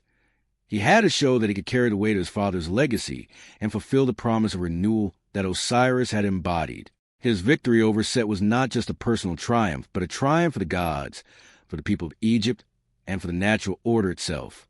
In the end, Horus's victory restored balance to the world. Set, though defeated, was not destroyed. His role as a god of chaos and destruction remained vital to the cosmic order, but he was no longer able to dominate the world as he had before. Horus ascended to the throne of Egypt, where he became the ruler of both the mortal and divine realms. His reign brought prosperity, peace, and stability to Egypt, ensuring that the cycles of life, death, and rebirth would continue. But even as Horus claimed his rightful place, the battle between order and chaos did not end. The forces of Isfet, represented by Set, would always remain a part of the world. Chaos and destruction were necessary for the world to function, but they had to be kept in balance. Horus's victory was a victory for Ma'at, the goddess of order, but it was also a reminder that the cosmic balance was fragile, that the struggle between order and chaos was ongoing. The gods, in their wisdom, knew that the world would always need defenders like Horus, gods who could ensure that the forces of chaos did not tip the scales too far. The story of Horus's battle with Set is one of the most powerful and enduring myths in Egyptian culture. It is a story about the struggle for balance in a world where order and chaos are in constant tension. It is a story about the importance of justice, renewal, and the restoration of harmony. And it is a story that reminds us that even in the darkest moments, there is always hope for renewal, that even after death, life can return, and that the forces of order will ultimately triumph over chaos. The events that followed Set's defeat and Horus's ascension to the throne marked not only the triumph of justice and order, but also a profound transformation in the divine realm and the world of Egypt. Set's retreat into the desert and Horus's rise to power signified the restoration of balance. But the restoration was not a simple, peaceful transition.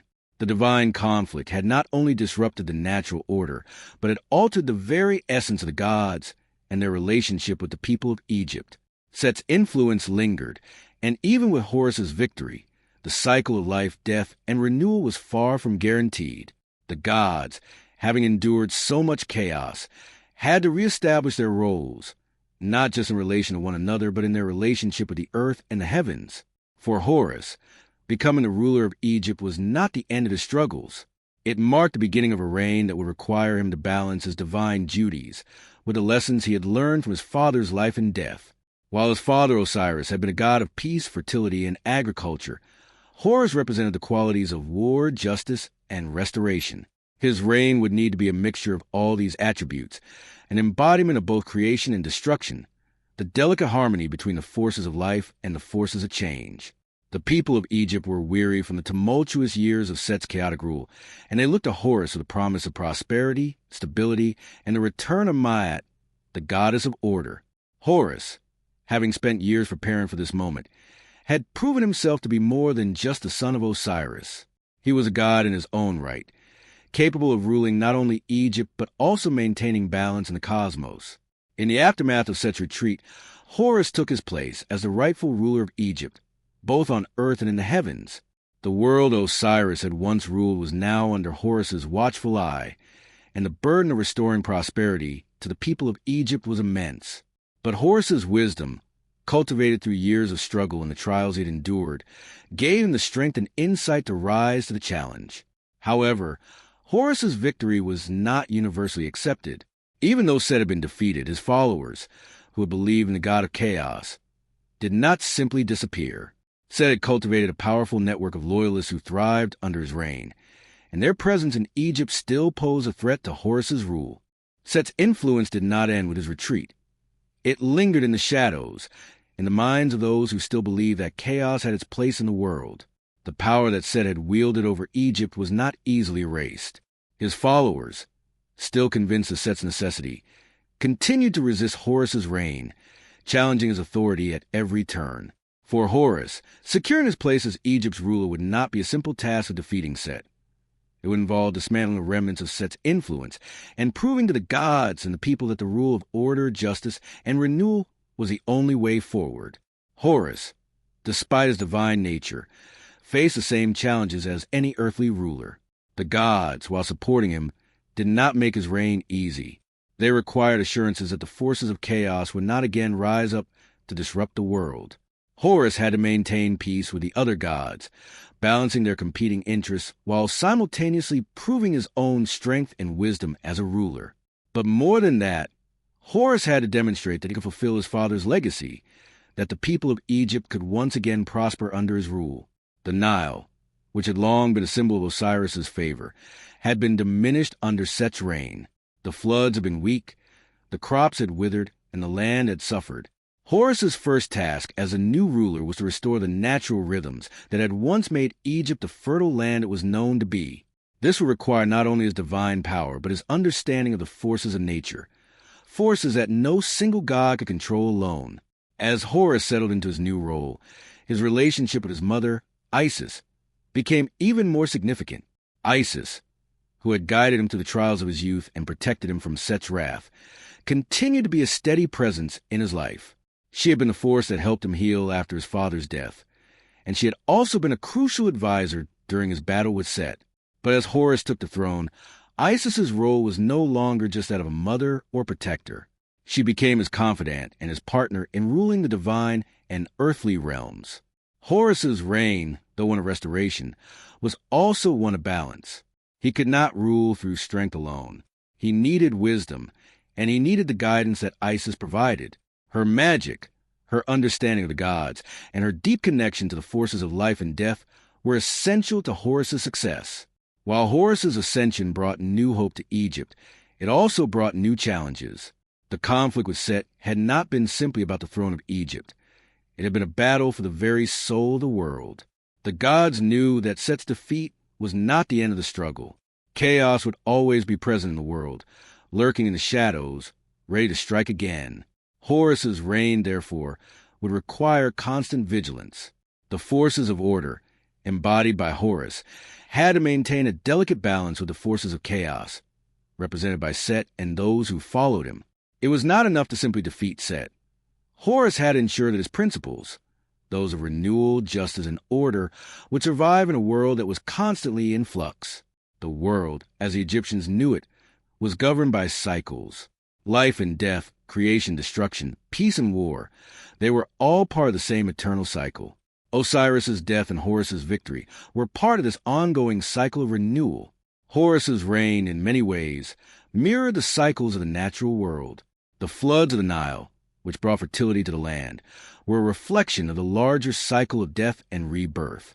Just as the Nile would rise and fall, so too would the forces of life and death. Horus, as the new ruler, would ensure that the world continued to flow in harmony with these cycles. He would also have to contend with the inevitable destruction that was necessary for renewal. The world would never be free of chaos, but it could be guided toward balance that would allow for life to continue. Horus's reign was also marked by his role as a protector of Egypt. The people of Egypt, who had suffered under Set's chaotic rule, now looked to Horus for safety and stability. His image as a warrior god, as the one who had fought for justice and peace, made him a symbol of hope for the people. He was a divine ruler who stood between them and the forces of destruction. But his protection of Egypt was not merely physical. It was symbolic.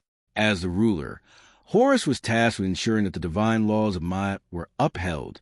This meant that justice, truth, and balance would reign over the land. The people of Egypt had long believed that the stability of their lives was intertwined with the stability of the divine order. When the gods were in harmony, Egypt would thrive. When the gods were in conflict, chaos would reign. Horus, as the embodiment of Ma'at, was a protector of that order. In his role as a divine protector, Horus also had to oversee the interaction between the mortal world and the divine world. The people of Egypt looked to the gods for guidance, but they also had to understand the importance of maintaining the divine balance. The pharaoh, as the earthly ruler, was seen as the intermediary between the gods and the people. Horus, in this sense, became the ideal model for kingship. His reign, which was rooted in justice, renewal, and the protection of Ma'at, provided a blueprint for future pharaohs. The pharaohs of Egypt, who came after Horus, would look to him as a divine ruler who embodied the ideal relationship between the gods and the people. The divine conflict between Horus and Set had far-reaching consequences, not just for the gods, but for the entire world. Horus's victory over Set did not end the cycle of chaos and order, but it did shift the balance in favor of life, renewal, and justice. The people of Egypt, having witnessed the struggle between the gods, came to understand the importance of maintaining Ma'at. Horus's reign marked the beginning of a new era for Egypt, an era of peace, prosperity, and stability. But the lessons of the divine struggle were not easily forgotten. The gods and the people alike understood that balance, though restored, was a fragile thing. The forces of chaos, represented by Set, would always be present, and the world would always be in danger of tipping into disorder. It was up to Horus and those who followed him to ensure that the world remained in balance, that the forces of Ma'at would continue to prevail over Isfet, and that Egypt would thrive under protection of its divine ruler.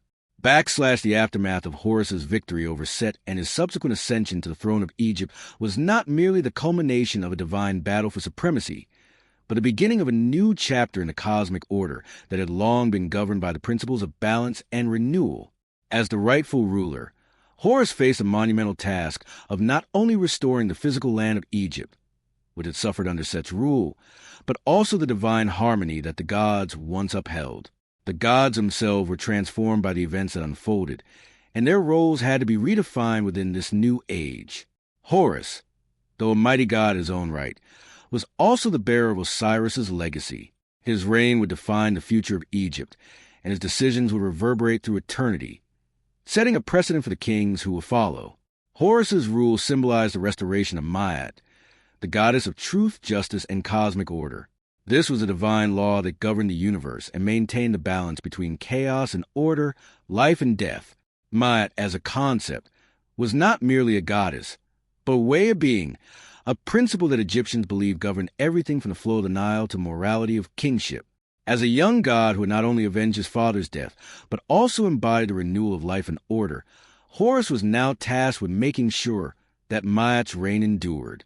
The problem, however, was that while Horus had defeated Set and reclaimed Egypt's throne, chaos could never be fully eradicated.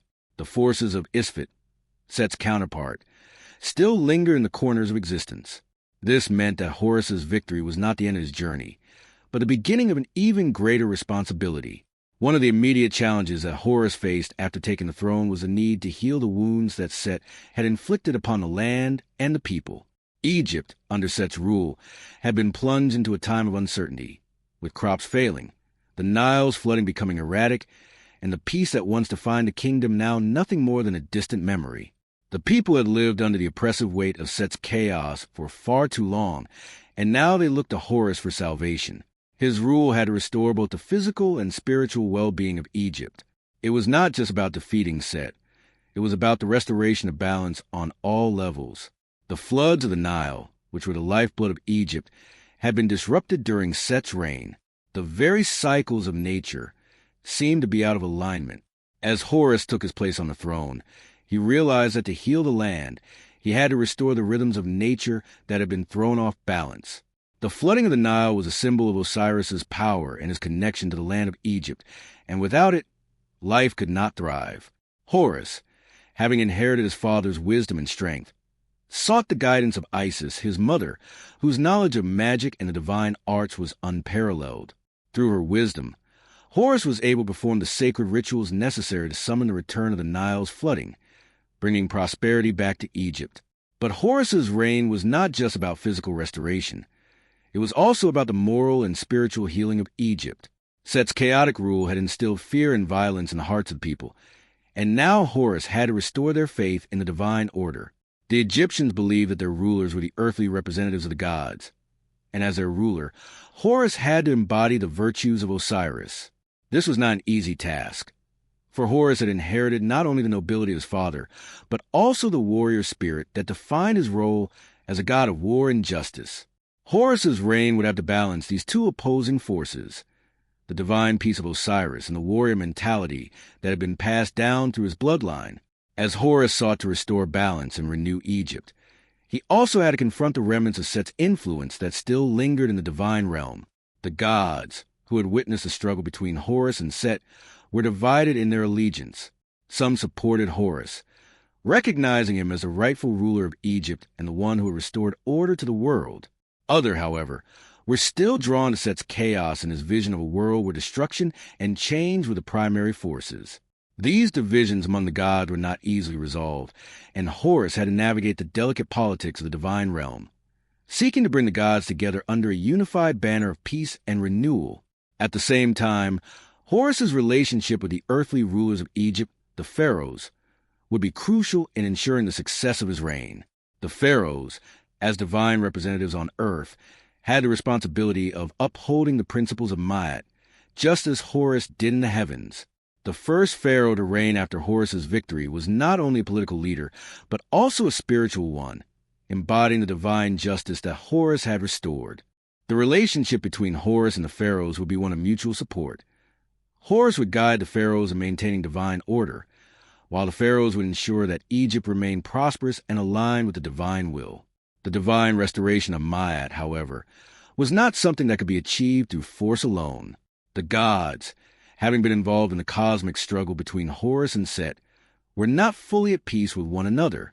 The gods had experienced both chaos and order, and their allegiances were complicated. Some gods, like Thoth and Maat herself, were firmly on Horus's side, understanding that only through balance and justice could the world be restored. Others, like Set's allies, remained reluctant to fully accept Horus's rule.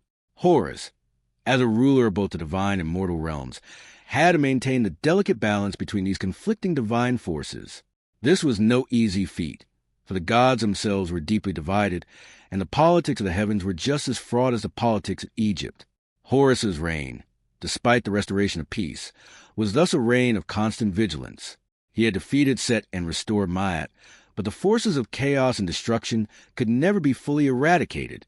They would always return in in one form or another, and Horus would have to confront them again.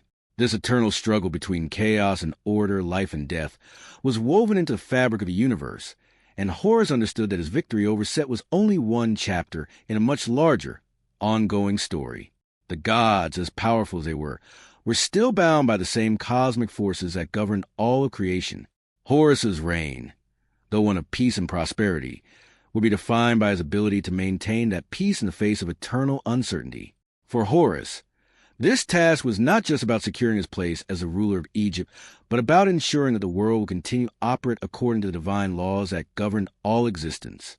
The forces of Ma'at and Isfet were in constant opposition, and the struggle between them was inevitable. It was up to Horus to ensure that the forces of justice, truth, and order would always have the upper hand. He knew that the cosmic balance could tip at any moment, and his reign would have to be one of continuous restoration, renewal, and defense against the forces of chaos. Horus, despite his divine nature, was not immune to the human condition. The divine story of Horus's victory over Set and his subsequent reign as the rightful ruler of Egypt was not just a tale of battle, vengeance, or the restoration of order. It was a deeper, more complex narrative that explored the nuances of power, divine responsibility, and the cyclical nature of life.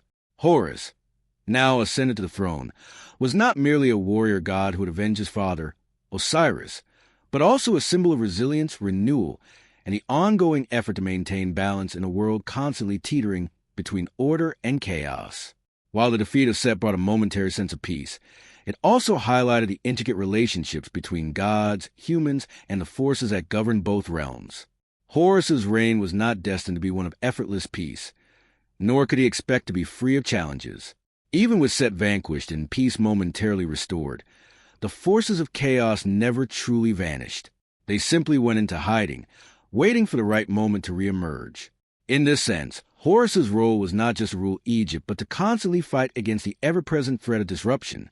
It was a difficult task, for while Horus was gifted with immense strength and wisdom, the stability of the world required more than just divine might. It needed balance, constant vigilance, and an understanding of the greater cosmic forces at play. Horus's victory had reinstated Ma'at, the cosmic order, but the gods themselves were never free from the cycle of creation and destruction. The complexity of Horus's reign lay in his role as both the protector and the enforcer of Ma'at. Ma'at was not a static state of being, but a living, breathing force that required constant maintenance and respect. To understand this, one had to delve into the nature of Ma'at itself. In the Egyptian worldview, Ma'at was not simply a goddess or an abstract concept, but the fundamental principle that governed all aspects of existence, from the smallest interactions between individuals to the grand workings of the cosmos. Ma'at was truth, justice, and harmony, and it was Horus's sacred duty to embody these qualities in his reign. But Ma'at was also something that could be lost or disrupted, often violently. Set's chaos was not simply a force of destruction.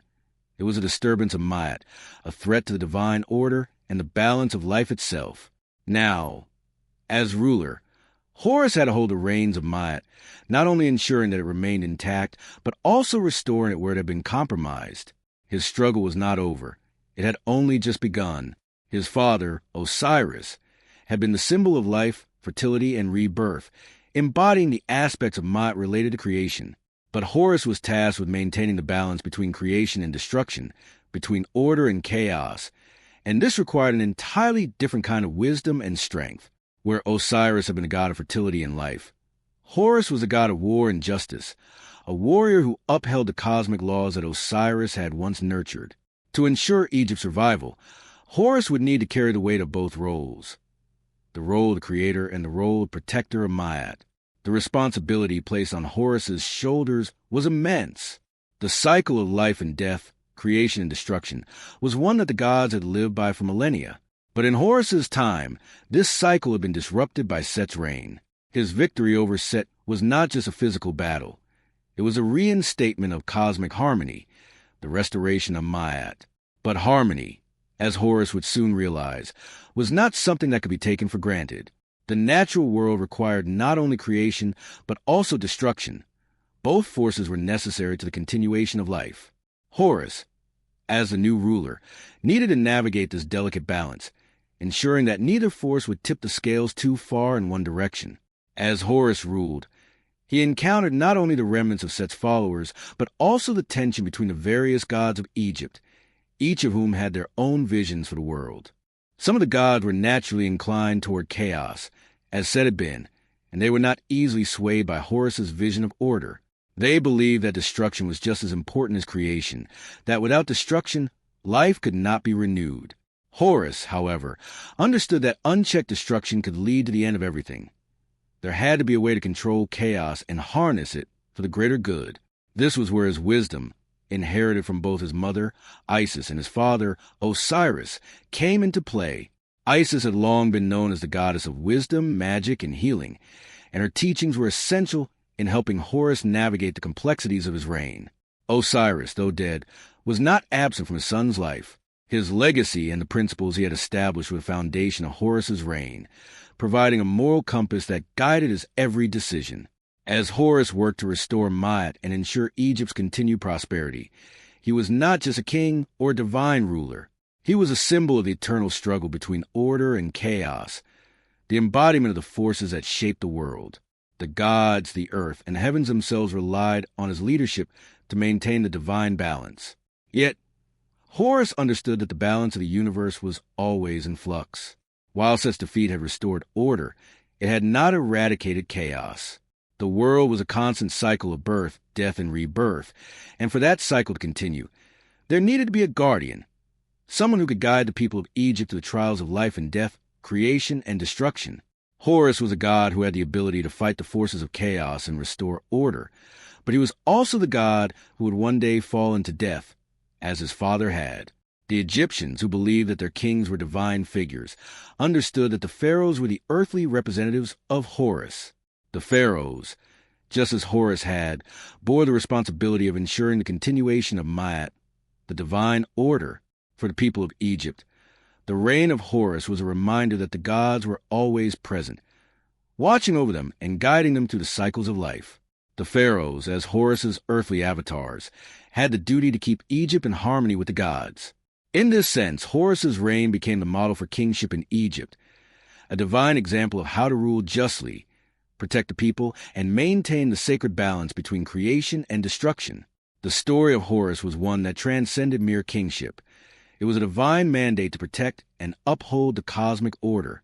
Horus's victory over Set was a pivotal moment, but it was not the conclusion of the battle for balance.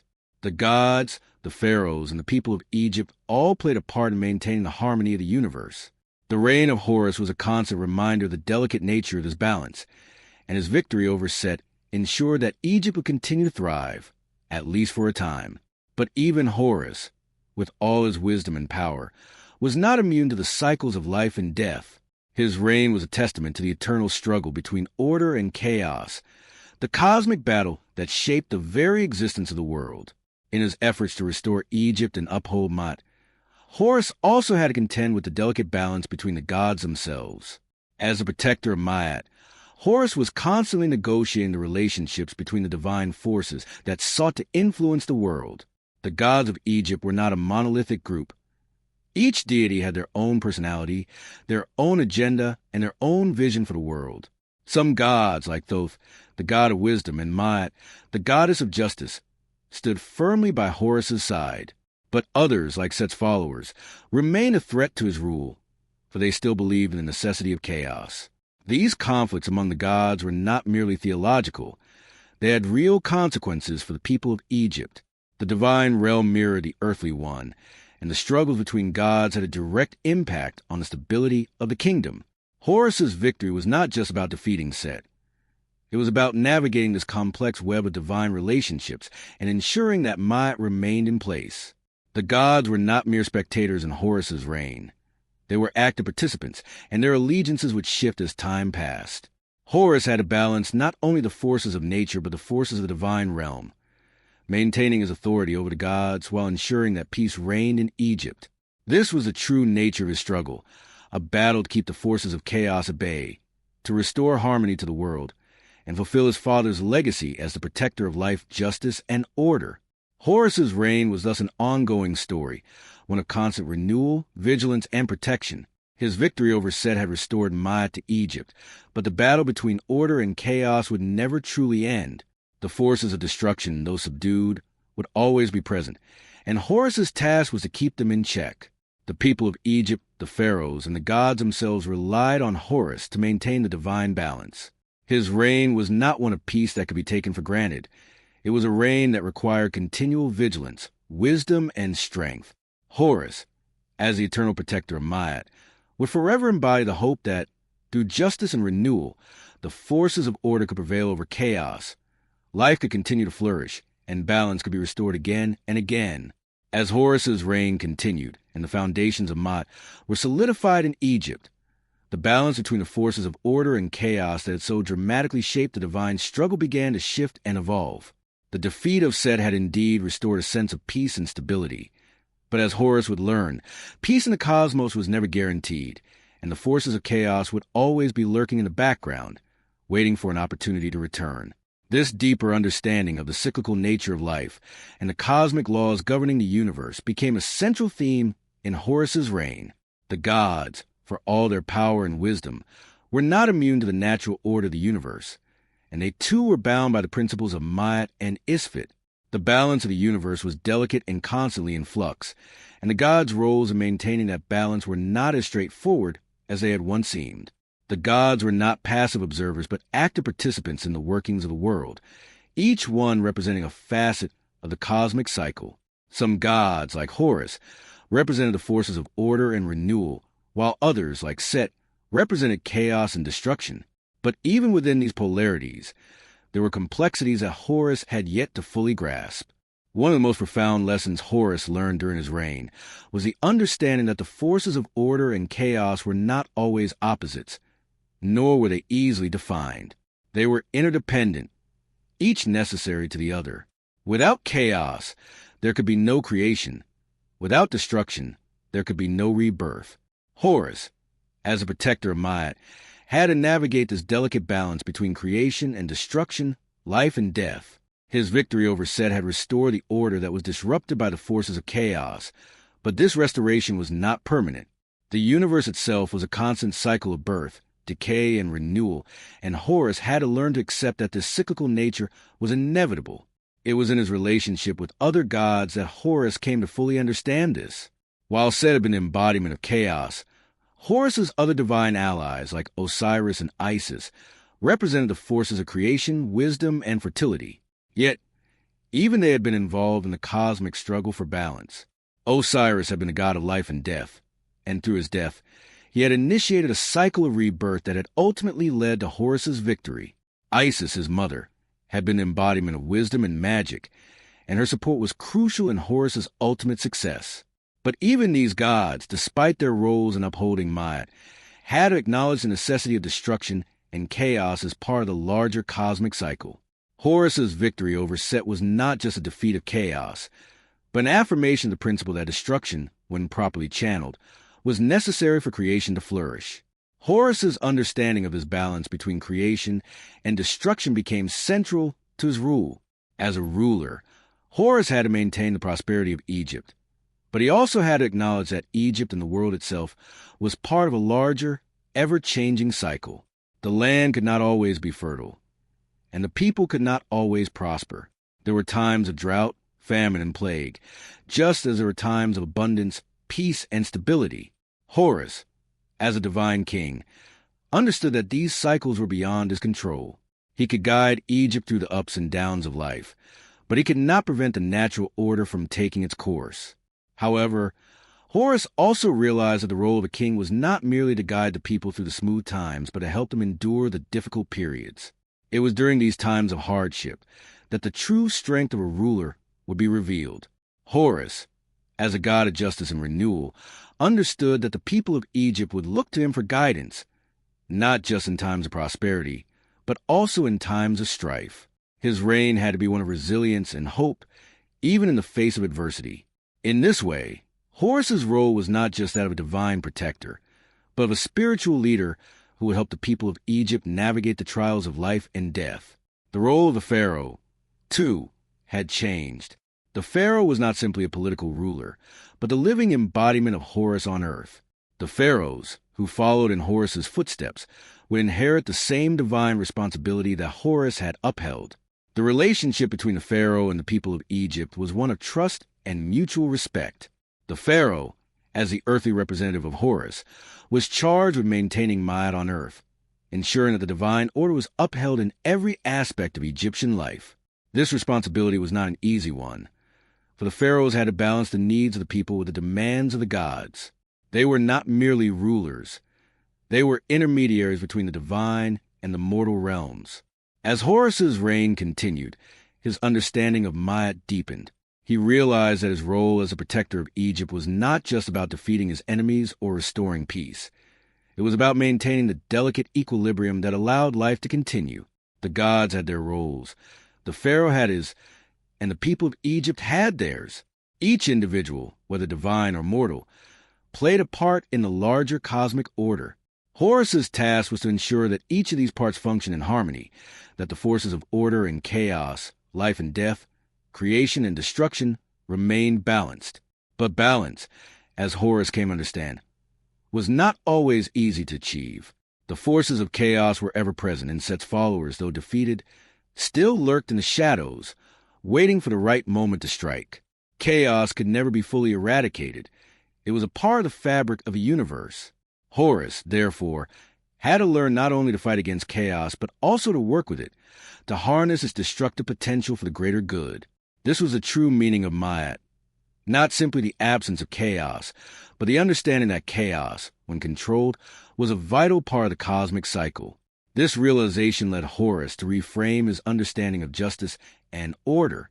In the past, he had viewed the forces of chaos as enemies to be destroyed, but now he understood that destruction was not inherently evil. It was only when chaos went unchecked, when it disrupted the natural balance, that it became a threat. Horus's victory over Set had not been a simple defeat of evil, but a restoration of balance, a reminder that the forces of order and chaos had coexist in a delicate harmony. Horus's rule, therefore, was a dynamic one. It was not about reigning with an iron fist or striving for a perfect, unchanging world. It was about navigating complexities of life, understanding that both creation and destruction were necessary for the world to function. As a divine king, Horus was not merely a symbol of power. He was a symbol of resilience, wisdom, and balance. He was the embodiment of the eternal struggle between order and chaos, and it was his ability to maintain that balance that made him a true ruler. The relationship between Horus and the pharaohs who followed him remained central to the survival of Egypt. The pharaoh, as the earthly manifestation of Horus, was entrusted with the responsibility of maintaining Ma'at on earth. The success of Egypt depended on the pharaoh's ability to uphold the cosmic balance. In this way, Horus's reign transcended his own time and became a guiding force for future rulers. The legacy of Horus was not one of mere power, but of wisdom, resilience, and the understanding that the forces of the universe could not be controlled, but must be carefully managed. For the people of Egypt, Horus's reign symbolized a hope of renewal and the promise of stability. His victory over Set had not only restored Egypt's physical and spiritual well-being, but it also reaffirmed the importance of balance in the world. The gods, the pharaohs, and the people all had their roles to play in maintaining the cosmic order. Horus, as a divine ruler, was the one who ensured that this order was upheld. His reign was a reminder that life, though filled with challenges, was always a process of renewal. Through resilience, wisdom, and the constant balancing of forces, the world would continue to thrive, just as Egypt had done for centuries. The reign of Horus, though marked by the restoration of order and the victory over Set, was not simply the continuation of a story that began with the gods' first creation of the world. It was an unfolding saga, a journey that explored the nature of divinity, responsibility, and the cyclical processes that govern both the celestial and earthly realms. Horus's rule over Egypt represented more than just a consolidation of power. It marked a period of spiritual and existential reflection for the gods and the people. With the divine order having been restored after the chaos of Set's reign, the challenge for Horus lay in preserving that peace while maintaining a balance between the forces of life and death, creation and destruction, that the gods had always understood to be part of the cosmic rhythm. In many ways, Horus's struggle as a ruler of Egypt was far more complex than his battles with Set. These battles, though essential for securing his position, were only part of the broader question of what it meant to be a ruler of the divine realm and fulfill the cosmic role entrusted to him by Osiris. Horus was more than a god of war. He was a protector of the natural order, an enforcer of Ma'at, which was a principle of truth, balance, and harmony. But to maintain that balance, Horus had to understand that the very concept of Ma'at was not fixed. It was a principle that demanded constant vigilance and adaptation to the forces of change, and this applied not just to Egypt, but to the universe at large. The balance between order and chaos was a dynamic and fragile one. Horus's victory over Set had restored the order of the cosmos, but as the natural world proved time and time again, order could not exist without the ever-present tension of disorder. This tension, as Horus would come to understand more deeply as a ruler, was necessary for the continued existence of life. Creation required destruction, growth required decay. This paradox was not one that Horus could resolve through force alone. It required wisdom, patience, and an understanding that the world he ruled was an eternal cycle of renewal. It was in this context that Horus's reign truly unfolded. His understanding of Ma'at had to evolve, and the challenges he faced would test not just his divine strength, but his ability to maintain equilibrium in the midst of an ever-changing world. The gods, for their part, were not static beings. They had their own personalities, ambitions, and desires. Some gods were more inclined to chaos and destruction, while others, like Horus, represented order and justice. But even those gods who represented order and harmony were not immune to the forces of change that shaped the world. Horus's understanding of his role required him to engage with these gods, to maintain alliances and resolve conflicts, all while upholding the delicate balance that allowed the world to function. Even the most seemingly benign gods had their place in the larger cosmic cycle. For example, Isis, his mother, though associated with wisdom and healing, also had a role in the cycle of life and death. She represented the nurturing aspects of life, but also the darker, more complex nature of existence. Life cannot exist without death. As Horus sought to restore Egypt to its former glory, he began to recognize that his father, Osiris, had not just been a god of creation, but one who was intimately connected to the cyclical nature of existence. Osiris's death had been the catalyst for Horus's ascension, but it was also a necessary part of the greater cosmic balance. Osiris had embodied the principles of fertility and renewal, but his death had opened the door for Horus to rise and establish order. The struggle between Set and Horus was, in many ways, a reflection of the cycle of life, death, and rebirth that governed both the gods and the earth. Horus's rule, then, was not just a continuation of his father's legacy.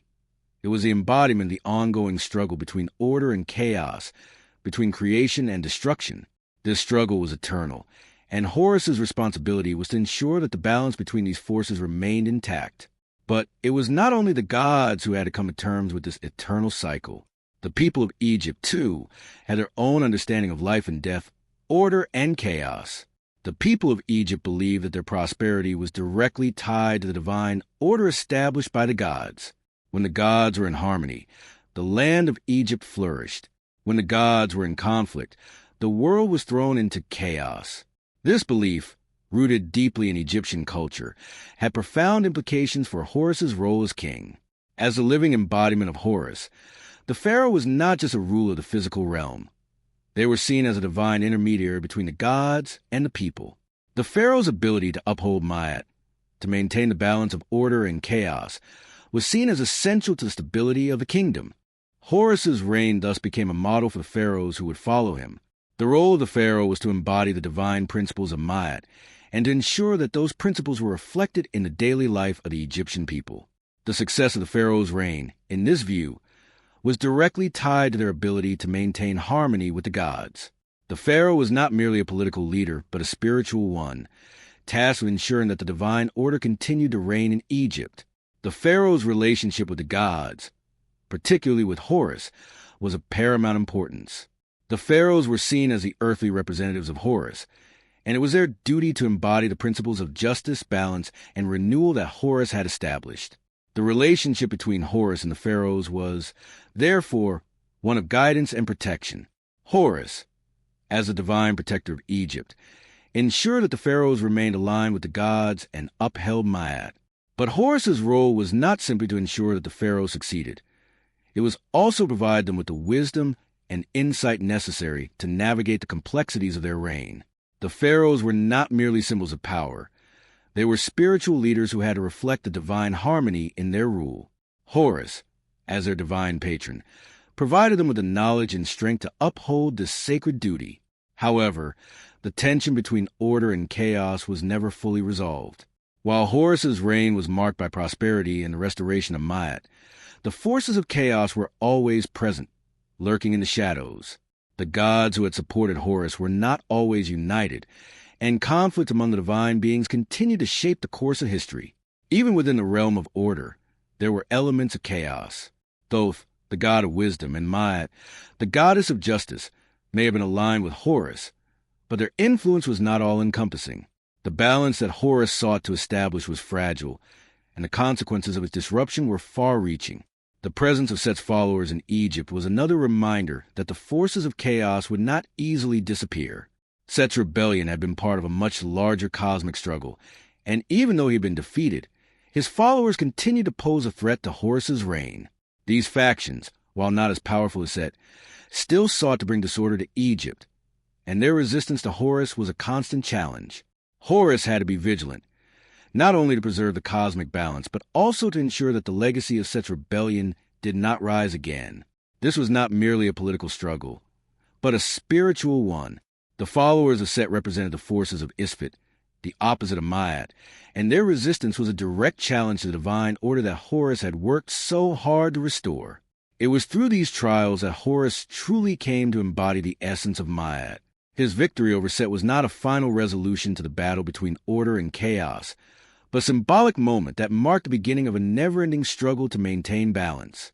Horus, as both a warrior and a ruler, had to come to terms with the fact that the forces of chaos would always be part of the world. His task was not to eliminate them entirely, but to keep them in check, to ensure that they never overtook the forces of order.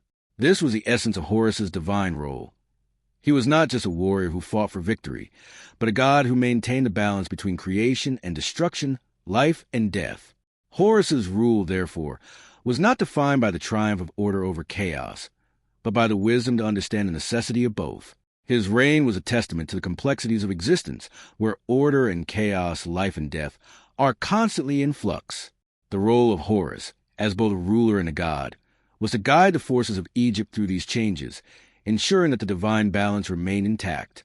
And while chaos could never be fully eradicated, Horus's ability to maintain that balance ensured that Egypt would continue to thrive under protection of Ma'at.